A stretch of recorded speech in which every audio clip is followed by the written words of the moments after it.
word itself conjures different images. For some, it is elusive and dark, while others see it as one of an archaic order shrouded in mystery. Let us pull back the veil of mystery and take a closer look and see who the Druids are today and what they're all about.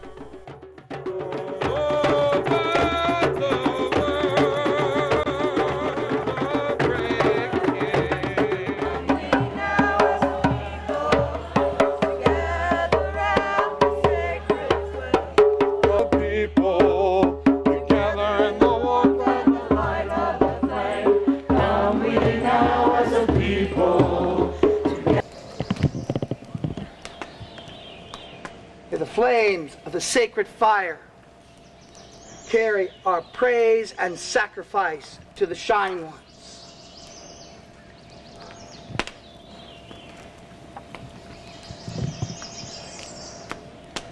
May the sacred well carry our praise and sacrifice to the mighty dead.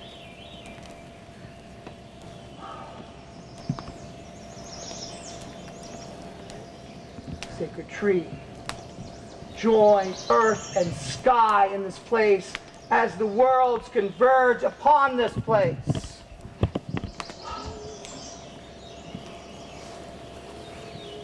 By the land before us, by the seas about us, by the skies above us, let the gates be opened. Let the gates be opened. The full name of the organization is Arnriach Féin, a Druid fellowship. It's an Irish phrase for our own Druidism, and that's what they are. They're a completely independent tradition or denomination of neo-pagan Druidism. Now, since many people have trouble pronouncing or spelling that Irish name, they usually just say ADF. Like their brothers and sisters in other neo-pagan movements, they are polytheistic nature worshippers, attempting to revive the best aspects of the paleo-pagan faiths of their ancestors within a modern, scientific, artistic, ecological, and holistic context. Like their predecessors and namesakes, the Druids were people who believed in excellence, physically, intellectually, artistically, and spiritually. ADF is a religion. We are a religion of the earth. We value, honor, and worship the powers of the earth and of the cosmos, which we see in the form of gods and goddesses, spirits of this land, and of our ancestors, not to mention the earth herself. The ADF is a neo-pagan religion that strives to bring back the old ways, the best parts of the old ways. ADF is, I think, two separate things that work together. First of all, ADF is the religion of the gods and spirits that we are building as we go, and that by this time we've built pretty thoroughly. And ADF is also a national, international by now, nonprofit neo-pagan church and organization whose business is to provide service and support for the people practicing that religion. ADF was founded by the well-known writer and occultist Isaac Bonowitz. He's maybe best known for being the first fellow ever to get a bachelor's degree in magic and thaumaturgy from UC Berkeley, back in about the time when you'd expect UC Berkeley to be giving degrees like that, 1968 or so. He came to identify as a Druid through an organization called the Reformed Druids of North America, and in the early 80s created a study group in New York City and created the ritual form and some of the core ideas that became Arnriach Féin. I had met Isaac Bonowitz, our founder, at a small festival in 1990 down in New York City. And I was impressed enough by his vision of what ADF should be as a pagan public church that I decided to come to the first ADF festival, which was the Wellspring Festival held here. And I've been involved with ADF ever since. It was just a fantastic group of people, a beautiful place to have the festival, and just wonderful magical acts that happened in ritual. Today, ADF is the largest neo-pagan Druid organization in the English-speaking world. While there are other neo-pagan Druid groups, ADF is by far the largest, best organized, and most active. ADF is registered in the state of Delaware as a non-profit corporation and has received tax-exempt status from the IRS. There are over 20 chartered local congregations, or groves, with many more on their way in the United States and Canada. I think one of the things that makes ADF unique in neo-paganism is our commitment to public ritual and accessible pagan worship. One of our core goals is to provide public worship in every town where our congregations meet, so that a self-defined pagan, and lots of folks self-define as pagans from reading books and the internet these days, so a self-defined pagan can simply find competent to excellent local worship in their community if ADF is there. A great deal of neo-paganism inherits attitudes about privacy and secrecy from earlier traditions that were formally secret, and ADF simply has none of that. We are out there, face front, doing the work in public. Well, in ways that we're very similar, we all reverence the earth and nature, all of us. And most of us reverence the Earth Mother, the mother of us all. And we also have a great interest in magic and divination and trance work and even ecstatic work. Ways that we're different are really just in the forms that we use in which to do these things. We have a core order of ritual, say. We have a specific set of ritual items that have to be performed at a high day, which are based upon our cosmology, the way that we look at the universe and how the universe is structured and how it works. We don't call upon the 4 or 5 elements, the Aristotelian elements that so many groups do. We are not heavily based in any ceremonial magic or the works of Gerald Gardner or any of that. We have sort of created this out of whole cloth. One thing that sets us apart is we concentrate more on sacrifice, of giving offerings to the gods. Many of the Wiccan groups focus more on working magic. Although we understand the need of magic and we teach how to work magic, our main thrust is giving sacrifice, giving honor back to the kindreds. Another difference is that while many of the neo-pagan religions are primarily duotheistic, in other words, they worship the Lord and the Lady, in ADF we are true polytheist. We see many different deities, gods and goddesses, as individuals. It's not unusual in religion for theology to follow ritual.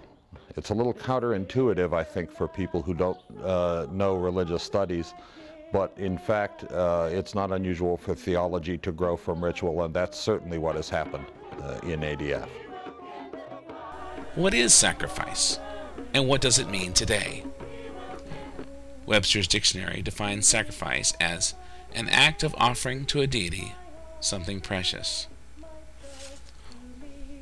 Now, while it's true that the ancient Druids performed human sacrifice, it is very important to note that so did the clergy of almost every other religion in human history, including the monotheistic ones. Neo-pagan Druids are forbidden to practice human or animal sacrifice in any of their rituals. Instead, they offer the goddesses and gods flowers, fruit, wine, whiskey, incense, music, song, drama, prayer, and most importantly, their love. The deities seem to find it more than sufficient.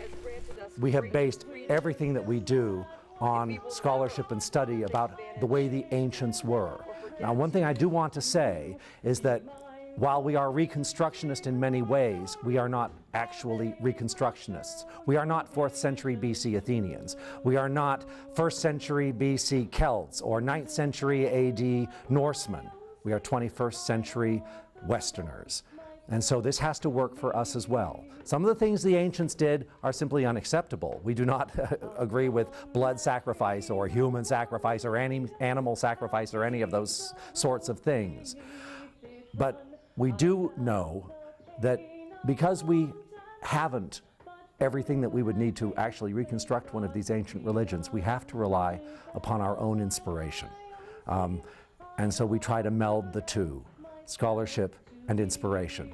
The two tensions in ADF that constantly push against each other, and that's what makes us so dynamic. We don't want to bring back human sacrifice. We don't want to bring back animal sacrifice. We want to bring back the honor and love that was shown to the kindreds, both are the gods and goddesses, the spirits of the land, and the ancestors.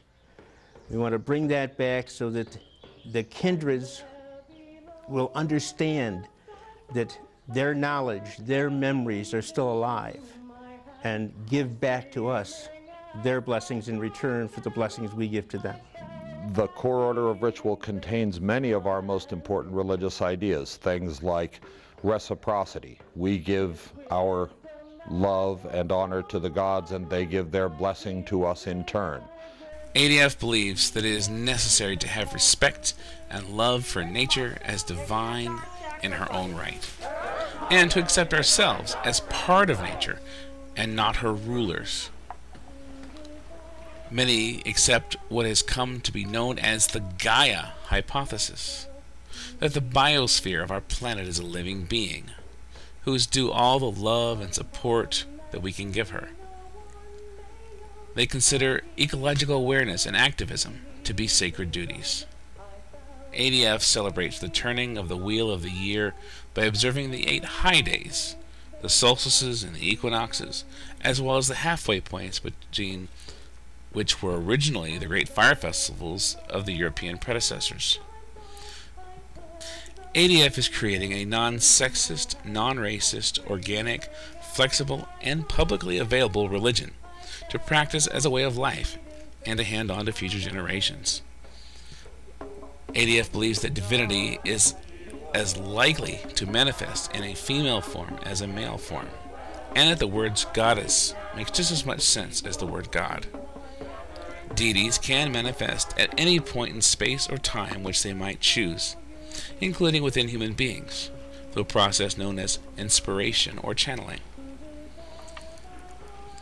Women and men are spiritually equal, and masculine and feminine attitudes, values, and roles are of equal importance. ADF believes in a multiplicity of gods and goddesses, as well as lesser beings, many of whom are worthy of respect, love, and worship, but they have no figure of ultimate evil. Bless us. May our worship be true. May our worship be true. May our actions be just. May our actions be just. May our love be pure. May our love be pure. Blessings and honor and worship to the Holy Ones. During the filming of this documentary, we had the privilege of observing the installation of Kirk Thomas as the new Archdruid. We're very pleased to have been able to have a ringside seat for the progression of Archdruids from Isaac Bonowitz on now to Kirk, who I'm utterly confident will do a great job of taking the organization that Skip Ellison, his predecessor, really helped to make professional, and taken it yet another step forward. To the people of ADF, you are my family. And from the bottom of my heart, I love you all. And I want you to know that I swear to you, standing here on this stone, in this sacred place before you all, and before our kindreds and my patrons, that I will do everything in my power to aid all of our members in their spiritual growth, in their piety, in their joy, and in communing with our gods. This is my life, and I thank all of you. Be it so. Be it so.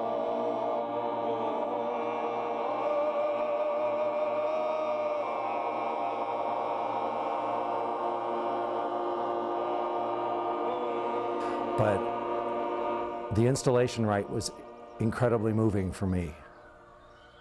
And it was really quite wonderful. And I am so honored to be able to do this and to have this opportunity to serve. Some of the good things that have been done is we've grown around the world. We now have more members in other countries, members in the UK, members in Japan every once in a while, members in Australia and New Zealand, many members in Canada. And we're gradually going to the point where ADF is going to become a true world religion, where you can find an ADF grove in any country you belong to. Don't understand. Listen to me, child, I need you to know. Not all things you strive for will help you to grow. By your found assertion, we keep you on your path. We're here to advise you, we've done as you ask. So lean on me. Come take my hand and lead. As Ian Corrigan likes to say, we don't proselytize, but we do recruit. If our path appeals, if the way that we do things appeals to people, then they really need to take a good look at us. We're not real eclectic. Although we have a wide range of possible ways of approaching ADF through various hearth cultures, through religious orders, etc., we have some things that are required. We have a certain amount of order that in a high day ritual, certain things must happen. And our cosmology must be followed for that ritual. Now, what you believe personally is your business. It's none of ours. Because Druidry is about doing. And if you like doing, then we're the place you probably want to be. Because we're very active. And what we do is pretty magical.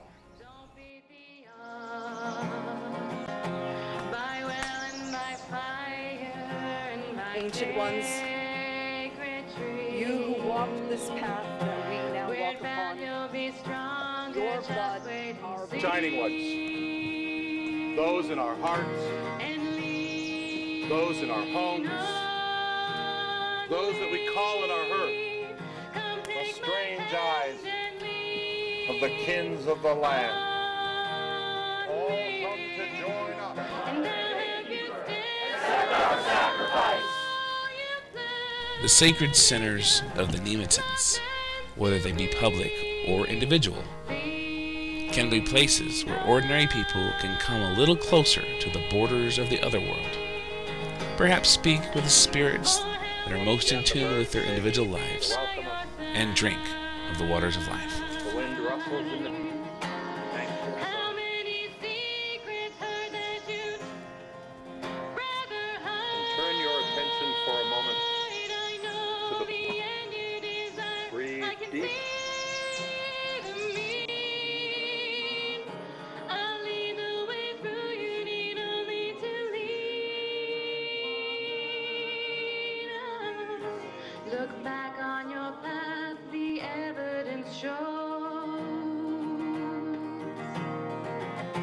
how often the manna you seek freely flows.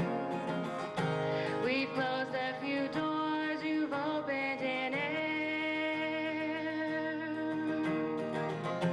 Exchanged misled interests with something better. We kindred will guide you in the elder ways. We'll walk alongside you all of your days.